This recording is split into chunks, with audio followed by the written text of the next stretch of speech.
Baiklah, sebelumnya saya informasikan dulu teman-teman, kalau seandainya channel kita ini tembus nantinya di 5.000 subscriber, saya akan berikan giveaway sebesar 1 juta rupiah kepada teman-teman subscriber channel ini tentunya, dan juga teman-teman juga yang bermasalah sama pinjaman online.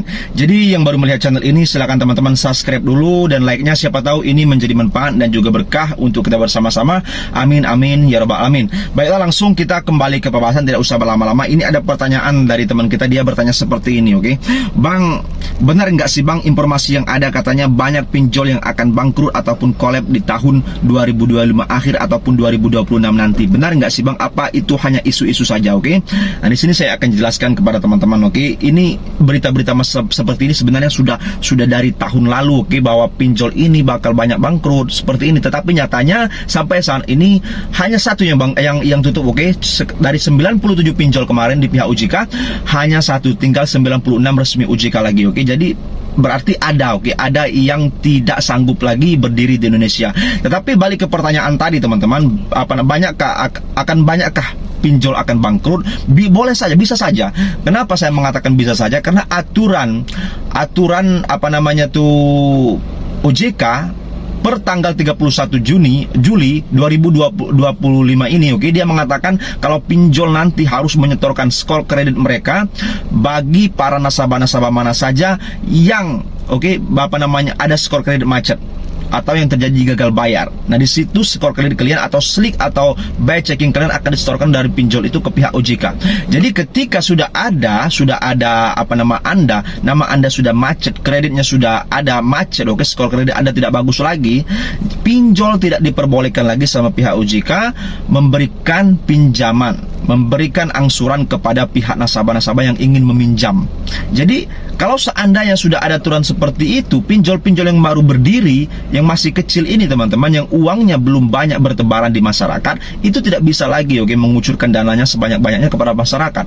Karena ini murni bisnis. Kalau uangnya tidak beredar banyak di masyarakat, jadi uang mereka tidak berputar.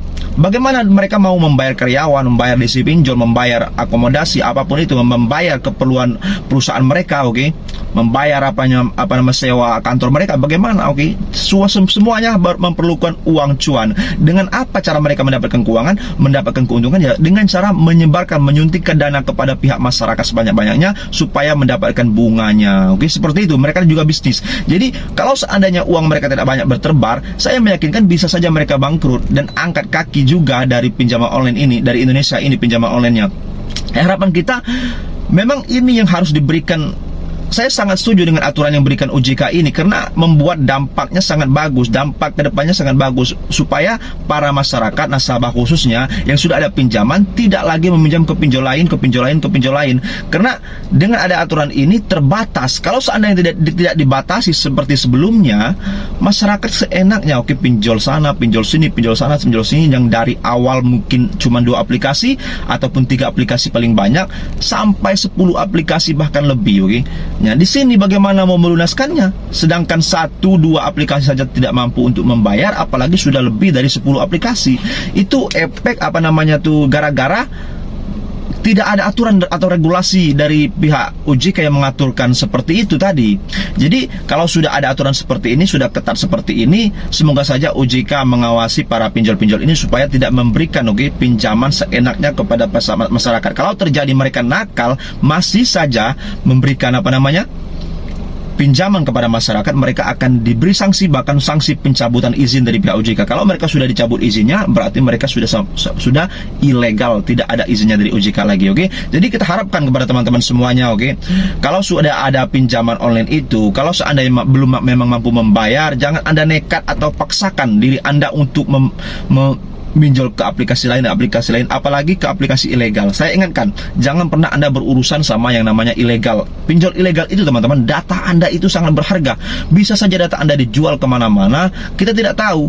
kita perfoto sana, habis itu kita pas meminjam itu mereka bisa mengakses lokasi Anda, mengakses kontak Anda, mengakses galeri Anda. Itu pinjol ilegal. Kalau legal atau resmi OJK tidak bisa, mereka hanya bisa menyadap pas kita minjam itu mikrofon, seperti itu. Tidak selebihnya tidak boleh. Kalau ilegal itu teman-teman, dia memaksa untuk mengakses kontak Anda, memaksa untuk mengakses lokasi Anda, memaksa untuk mengakses galeri-galeri HP Anda. Itu sangat beresiko, sangat berbahaya sekali, Cair cuma 1 juta ataupun 500.000, tetapi data kita bisa diambil sama mereka dan bisa diperjualbelikan. Kita tidak tahu, karena mereka tidak diawasi sama OJK dan mereka ilegal, Jadi sampai sini saya tekankan paling penting teman-teman semuanya, fokus, fokus sama pekerjaan Anda, jangan keluar dari hal-hal yang negatif, Dari hal-hal yang positif. Itu saja, Cari pekerjaan yang positif dan bisa membangun ke depannya dan bisa maju. Amin amin ya rabbal alamin. Ini saja. Wassalamualaikum warahmatullahi wabarakatuh. Berjumpa lagi esok hari. Terima kasih.